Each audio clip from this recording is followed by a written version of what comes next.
যে ভূমির দিকে তাকালেই মনে হয় স্বর্গ নেমে এসেছে নিচে। হিমালয়ের বুকের গভীরে লুকিয়ে থাকা এ যেন এক সত্যিই স্বর্গরাজ্য, যেখানে বাতাসের শব্দ শুনেও মানুষ শান্তির স্বাদ পায়, যেখানে ধর্ম শুধু বিশ্বাস নয়, জীবনযাত্রার প্রতিটি শ্বাসে লেখা থাকে তাদের ধ্যান অনুশীলন। তাদের মূল কথা হলো দুঃখের কারণ খুঁজে বের করা এবং তা থেকে মুক্তি লাভ করা। এই মাটির বাতাসেই শান্তি, ধ্যান আর আত্মার ছোঁয়া। হিমালয়ের বুকের উপর মেঘের রাজ্য, যেখানে উঁচু পর্বতের সাথে হাত মিলিয়ে চলে আকাশ। এই রহস্যময় স্বর্গরাজ্যভূমির নাম তিব্বত, যাকে বলা হয় পৃথিবীর ছাদ, রূপ অব দ্য ওয়ার্ল্ড। কারণ পৃথিবীর সবচেয়ে উঁচু মালভূমি এখানেই। এখানকার পুরো অঞ্চলটায় সমুদ্রপৃষ্ঠ থেকে প্রায় 4500 মিটার উচ্চতায় অবস্থিত, যেখানে দাঁড়িয়ে মানুষের মনে হয় যেন আকাশটাকে হাত দিয়ে ছুঁতে পারছে। সুদূর তিব্বত, যেখানে বরফের চূড়াগুলি আকাশের সাথে কথা বলে। স্বাগত জানাই আপনাদের এই রহস্যময় ভূমিতে। তিব্বত অবস্থিত এশিয়ার কেন্দ্রীয় উচ্চভূমিতে। চারপাশে পাহাড়, গিরিখাত, হিমবাহ আর নদীর উৎস।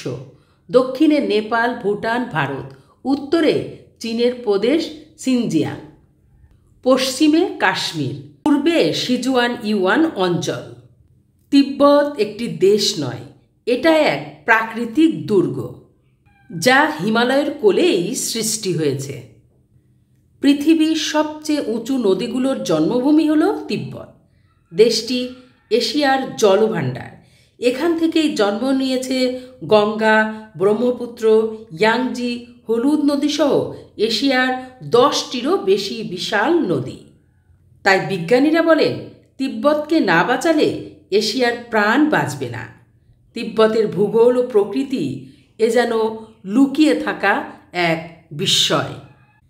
কিন্তু তিব্বত নামটি কোথা থেকে এলো? অনেক ইতিহাসবিদ বলেন তিব্বত শব্দের মূল সংস্কৃত শব্দ ত্রিভা গভট, যার অর্থ পাহাড় ঘেরা উচ্চভূমি। আর কেউ কেউ বলেন প্রাচীন চীনা শব্দ টিবু থেকে এসেছে তিব্বত নামটি। তখনকার দিনে এই অঞ্চলকে বলা হতো উপরে থাকা মানুষের দেশ। তিব্বতীয়রা নিজেদের দেশকে আজও ডাকেন বোধ, আর নিজেদের জাতিকে বলেন বৌদ্ধাপা, অর্থাৎ পাহাড়ের সন্তান। এই নামকরণে শুধু ভৌগোলিক পরিচয়ই নেই, এখানে লুকিয়ে আছে সভ্যতা, প্রাচীন বৌদ্ধ ঐতিহ্য আর এমন এক জীবন দর্শন যা বলে জীবন মানে যুদ্ধ নয়, জীবন মানে শান্তি খুঁজে পাওয়া। তিব্বতের ইতিহাস 1000 বছরের পুরনো। তিব্বতের ইতিহাসকে বলা হয় আকাশের কোলে জন্ম নেয়া ইতিহাস। প্রায় 4000 বছর আগে, যখন পৃথিবীর অনেক সভ্যতা গড়ে ওঠেনি, তখন তিব্বতের পার্বত্য উপত্যকায় বাস করত কখনো যাযাবর, কখনো পশুপালনকারী এক বিশেষ জাতিগোষ্ঠী।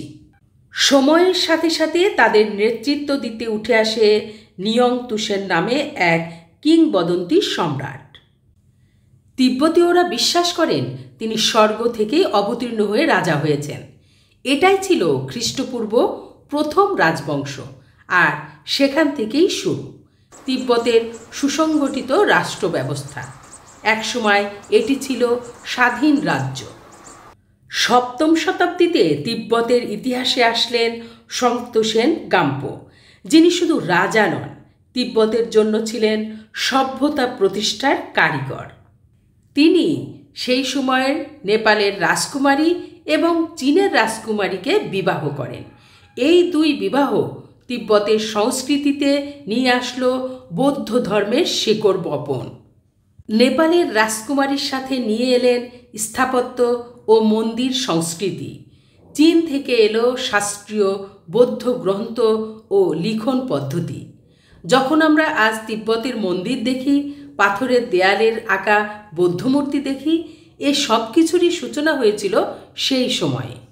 প্রথমে তিব্বত ও চীনের সম্পর্ক ছিল বৈবাহিক জোটের বন্ধুত্বপূর্ণ সম্পর্ক, কিন্তু ইতিহাসের সব বন্ধুত্ব একরকম থাকে না। সময়ের সাথে চীনের শক্তিশালী সাম্রাজ্যের উত্থান ঘটে। তখন চীনের চোখে তিব্বত হয়ে ওঠে কৌশলগত এবং ধর্মীয় শক্তির কেন্দ্র।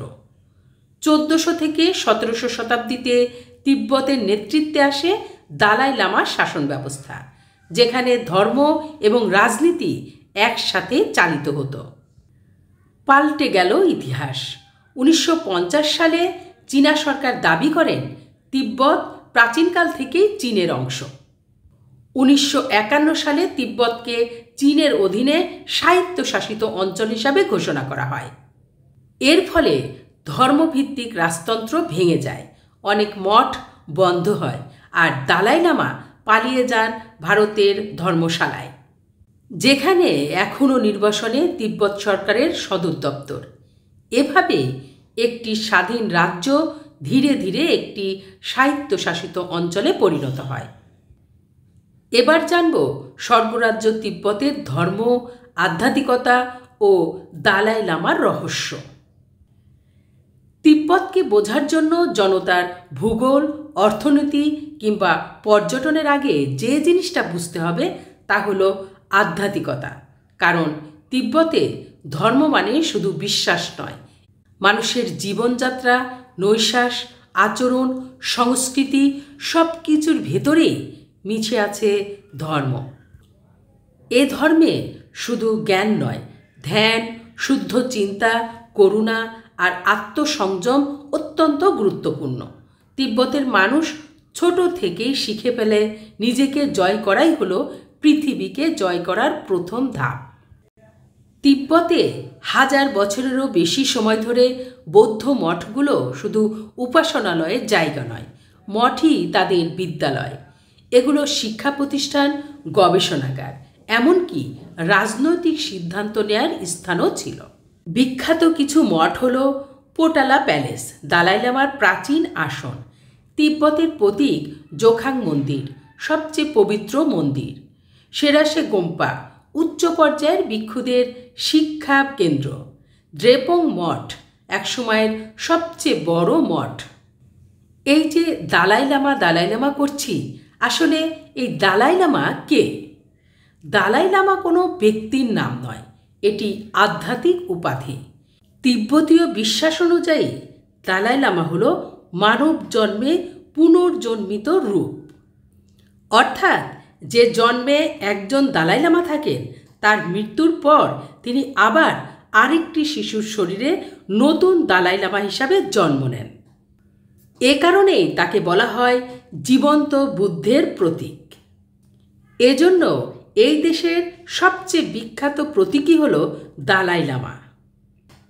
তিব্বতীয়দের আধ্যাত্মিক নেতা। তারা বিশ্বাস করে দালাই লামা বারবার জন্ম নেন মানুষের মধ্যে শান্তির বীজ বপন করার জন্য। বর্তমান দালাই লামা 14তম দালাই লামা, তেনজিন গ্যাতসো, যিনি আজও নির্বাসনে বসবাস করছেন ভারতে, কিন্তু বিশ্বজুড়ে শান্তির প্রতীক হয়ে আছেন। এখন প্রশ্ন হল, তিব্বত কেন এত শান্ত? যখন কোনো জাতির মূল শিক্ষা হয় ধ্যান, মূল শক্তি হয় আধ্যাত্মিকতা, মূল সংস্কৃতি হয় সহমর্মিতা, তখন সেই জাতি যুদ্ধে নয়, শান্তিতে বিশ্বাস করে। তিব্বতীয়দের বৌদ্ধ জীবন দর্শন তাই বলে। তিব্বতের প্রাণ হল বৌদ্ধ ধর্ম এবং শান্তির দর্শন। এখানকার মানুষ চিৎকার করে না, নীরবতা দিয়েই কথা বলে। সকালে তারা প্রার্থনা করে, ঘোড়ায় প্রার্থনার চাকতি, আর ভাবে শান্তি যদি নিজের ভিতরে জন্ম নেয় তবে পুরো পৃথিবী শান্ত হয়ে যাবে। তিব্বতে আশ্চর্যজনক কিছু প্রথা দেখতে পাওয়া যায়। তিব্বতে সাধারণত মৃতদেহকে আকাশ সমাধি পদ্ধতিতে সমাহিত করা হয়। এই প্রক্রিয়াটি মৃতদেহটিকে একটি নির্দিষ্ট পাহাড়ে নিয়ে যাওয়া হয়। সেখানে পেশাদার ব্যক্তিরা মৃতদেহটিকে টুকরো টুকরো করে কাটেন এবং শকুনদের খাওয়ানোর জন্য রেখে দেন। আবার মাংস টুকরো টুকরো করে কেটে জলে ভাসিয়ে দেন, যাতে মাছেরা বা জলজ প্রাণী খেয়ে বাঁচতে পারে। তবে তিব্বতে আকাশ সমাধি ছাড়াও দাহ করা, জলে ভাসানো বা পাহাড়ে কবর দেওয়ার মতো আরও বিভিন্ন প্রথা প্রচলিত আছে। তিব্বতীয়রা মৃত্যুর পরেও প্রকৃতির জন্য যাতে কিছু করে যেতে পারেন ও প্রকৃতির জীবনকে রক্ষা করতে পারেন, এই ধারণা থেকেই তারা মূলত এই কাজ করে থাকেন। যাই হোক, তিব্বতের বর্তমান জনসংখ্যা আনুমানিক 34 থেকে 35 লাখ, যার মধ্যে অধিকাংশই বৌদ্ধ তিব্বতীয় জাতিগোষ্ঠী। তিব্বত প্রাকৃতিক সম্পদে সমৃদ্ধ হলেও কঠিন জলবায়ু ও উচ্চভূমির কারণে এখানকার অর্থনীতি পৃথিবীর অন্য যে কোনো দেশের তুলনায় আলাদা। তিব্বতের অর্থনীতি প্রধানত 4টি খাতে দাঁড়িয়ে: পর্যটন, পশুপালন, হস্তশিল্প এবং চীনা সরকারের ভর্তুকি বা অবকাঠামো উন্নয়ন।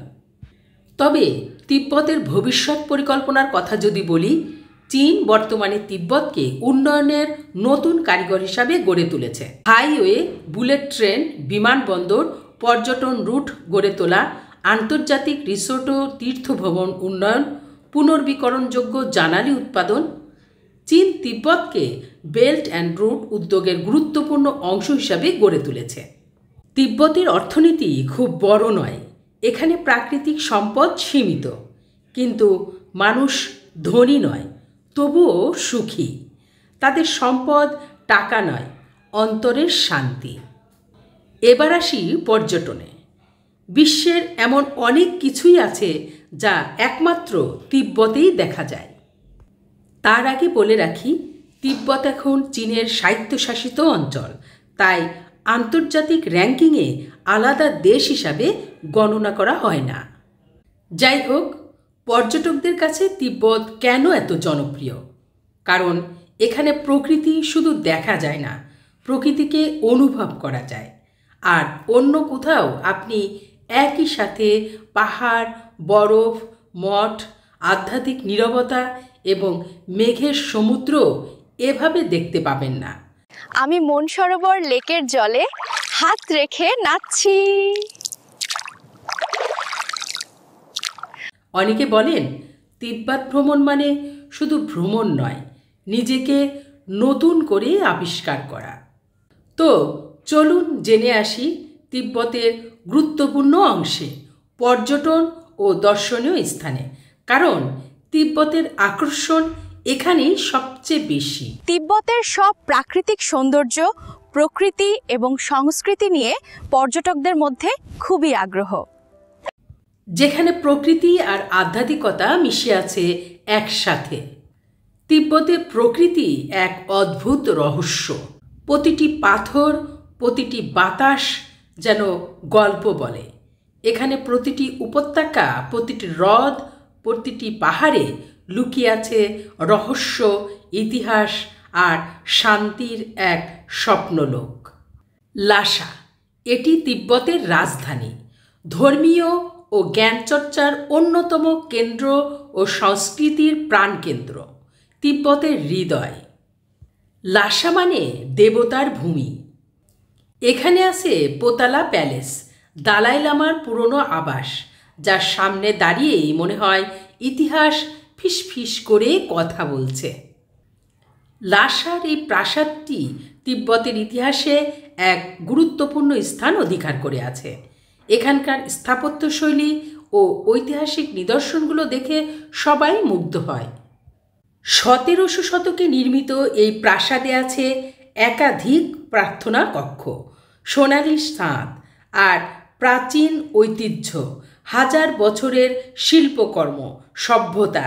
এজন্য স্বর্গের প্রাসাদ মাটিতে নেমে এসেছে। এখানে আছে জোখাং মন্দির, তিব্বতের সবচেয়ে পবিত্র স্থান, যেখানে সারা বছর প্রার্থনা করতে ভিড় জমায় হাজারো তীর্থযাত্রী। নামতুষার হ্রদ, যাকে বলা হয় নীল আকাশের আয়না। এখানকার লেকের জল নীল রঙের আয়নার মতো। এটি 4718 মিটার উচ্চতায় অবস্থিত। এই হ্রদকে বলা হয় স্বর্গের হ্রদ। এত নীল আর শান্ত পানির হ্রদ হয়তো পৃথিবীতে কমই আছে। যখন সূর্য অস্ত যায়, হ্রদের জল আর আকাশ এক হয়ে যায়। তখন মনে হয় প্রকৃতি যেন নিজের রঙে আঁকাচ্ছে তার ধ্যানের ছবি। মাউন্ট কৈলাস, মানস সরোবর ও কৈলাস 4 ধর্মের পবিত্র পর্বত। কৈলাস পর্বত, যাকে হিন্দু, বৌদ্ধ, জৈন সবাই দেবত্বের প্রতীক মনে করে, তাই কৈলাস শুধু একটি পর্বত নয়, এটা একটি বিশ্বাসের প্রতীক। বরফে ঢাকা এই বিশাল পর্বতমালা শুধুমাত্র একটা পাহাড় নয়, এটা হলো বিশ্বাসের প্রতীক। হিন্দুদের মতে এটি শিবের আবাসস্থল, বৌদ্ধদের মতে এটি বৌদ্ধদের ধ্যানস্থল, জৈনদের কাছে এটি স্বর্গ লাভের স্থান। প্রতি বছর হাজার হাজার তীর্থযাত্রী কৈলাস পরিক্রমা করতে আসে প্রায় 52 কিলোমিটার দীর্ঘ পথ। বিশ্বাস করা হয় যে এটি সম্পূর্ণ করতে পারবে তার অতীতের পাপ মুছে যাবে। এই দীর্ঘ পথ রুক্ষ ও চ্যালেঞ্জিং, কিন্তু এখানকার প্রাকৃতিক সৌন্দর্য অপার্থিব। কৈলাস পর্বত তার অপরূপ সৌন্দর্য নিয়ে তার ভক্তদের জন্য যেন চিরকাল অপেক্ষায় থাকে। মানস সরোবরের নীল জল আর তার পটভূমিতে কৈলাস পর্বতের অপরূপ দৃশ্য যেন এক স্বর্গীয় অনুভূতি দেয়। পর্যটকদের জন্য এটি একটি তীর্থস্থান। এটাকে 4 ধর্মের মানুষই পবিত্র স্থান হিসাবে মনে করে, যেখানে তারা প্রায়শই বিভিন্ন ধর্মীয় আচার অনুষ্ঠান পালন করে। শিগাতস, ইতিহাসের শহর, তিব্বতের দ্বিতীয় বৃহত্তম শহর, যেখানে গাংতিসে পর্বতমালা থেকে পৃথিবীর অর্ধেকেরও বেশি শুদ্ধ জলবায়ু নিয়ন্ত্রণ হয়। এখানে আছে বিখ্যাত মঠ, দালাই লামার বাসস্থান, পুরনো বাজার, রঙিন প্রার্থনা পতাকা আর হাসি খুশি তিব্বতীয় জীবনের সরলতা দেখতে পাবেন। মাউন্ট এভারেস্ট, বিশ্বের সর্বোচ্চ পর্বতশৃঙ্গ মাউন্ট এভারেস্ট তিব্বতের দিক থেকেও পৌঁছানো যায়। এখানে সূর্যোদয় মানে এক জীবনের স্মৃতি। ইয়ামড্রক লেক, এই লেকের পানি নীল আর ফিরোজা রঙের। হ্রদটি পাহাড়ের বুকে যেন রঙিন রেশমের মতো বিছানো। স্থানীয়রা বিশ্বাস করেন এই হ্রদ তিব্বতের রক্ষাকর্তা দেবীর প্রতীক। পর্যটকদের কাছে তিব্বত ভ্রমণ তাদের জীবনে এক নতুন মাত্রা যোগ করে। ও আচ্ছা, বলে রাখি, অতীশ দীপঙ্করের নাম আমরা সবাই জানি। তিনি ছিলেন বাংলা থেকে আসা এক মহান বৌদ্ধ ভিক্ষু, যিনি তিব্বতীয়দের বৌদ্ধ ধর্ম সংস্কারে গুরুত্বপূর্ণ ভূমিকা রেখেছিলেন। তার মন্দিরও এখানে রয়েছে, যা শুনে আমি নিজেই রোমাঞ্চিত হই। বিশ্বের সাথে তাল মিলিয়ে তিব্বত এগোচ্ছে। প্রযুক্তি প্লাস সংস্কৃতি, এই দুয়ের মধ্যে তিব্বত এখন ভারসাম্য তৈরি করছে। পর্যটন smart guide, eco friendly hotel, ধর্মীয় উৎসবের ডিজিটাল প্রচার, আন্তর্জাতিক তীর্থযাত্রা করিডর। তাদের লক্ষ্য হলো উন্নয়ন হবে, কিন্তু আধ্যাত্মিকতা নষ্ট হবে না। বাংলাদেশ থেকে তিব্বতের দূরত্ব 1200 থেকে 1300 কিলোমিটার। যেতে হলে ঢাকা থেকে কাঠমান্ডু, কাঠমান্ডু থেকে লাসা রুট সবচেয়ে সুবিধাজনক। ভিসাও পাওয়া যায় পর্যটক ভিসার মাধ্যমে। ভ্রমণের সেরা সময় মে থেকে সেপ্টেম্বর, সবচেয়ে আরামদায়ক আবহাওয়া। অক্টোবর থেকে ফেব্রুয়ারি বরফে ঢেকে যায় পাহাড়, আবার যাত্রাও খুব কঠিন। পর্যটকদের জন্য বিশেষ টিপস: তিব্বত যেতে হলে সরকারি কোনো ভিসা দেওয়া হয় না। আপনাকে প্রথমে চীনা সরকারের থেকে একটি গ্রুপ ভিসা নিতে হবে, যা সাধারণত নেপালের কাঠমান্ডুতে অবস্থিত চীনা দূতাবাস থেকে প্রক্রিয়া করা হয়। এই প্রক্রিয়ার জন্য আপনাকে একটি অনুমোদিত ট্রাভেল এজেন্সির মাধ্যমে আবেদন করতে হবে এবং তাদের সঙ্গে একটি ট্যুর প্যাকেজ তৈরি করতে হবে, যার জন্য আপনার পাসপোর্ট এবং অন্যান্য প্রয়োজনীয় তথ্য জমা দিতে হবে। বিদেশিদের জন্য একা ভ্রমণ নিষেধ, সবাইকে গাইডেড ট্যুর প্যাকেজে যেতে হয়। লাসা থেকে অনেক রুটে ট্রেন ও বাস সার্ভিস চালু আছে। উচ্চতাজনিত সমস্যার জন্য ওষুধ সঙ্গে রাখা জরুরি। তিব্বতের সবচেয়ে বিস্ময়কর দিক হলো এখানে জীবন যেন ধীরে নরমভাবে এগিয়ে চলে। বেড়ানো মানে এখানে কেবল স্থান দেখা নয়, নিজেকেই দেখা। তিব্বত আমাদের শেখায় পৃথিবীর সবচেয়ে সুন্দর পাহাড়, হ্রদ, প্রার্থনার পতাকা, মন্ত্র, এগুলো সব মিলে একটি কথাই বলে, শান্তি বাইরে নয়, শান্তি নিজের ভিতরেই। এটাই তিব্বত। আজ এ পর্যন্তই। ইতিহাসের এমনই সব রোমাঞ্চকর গল্প শুনতে, ইতিহাসের সব অজানা ও রোমাঞ্চকর অধ্যায়ের সাক্ষী হতে আমাদের সঙ্গেই থাকো। ধন্যবাদ সকলকে।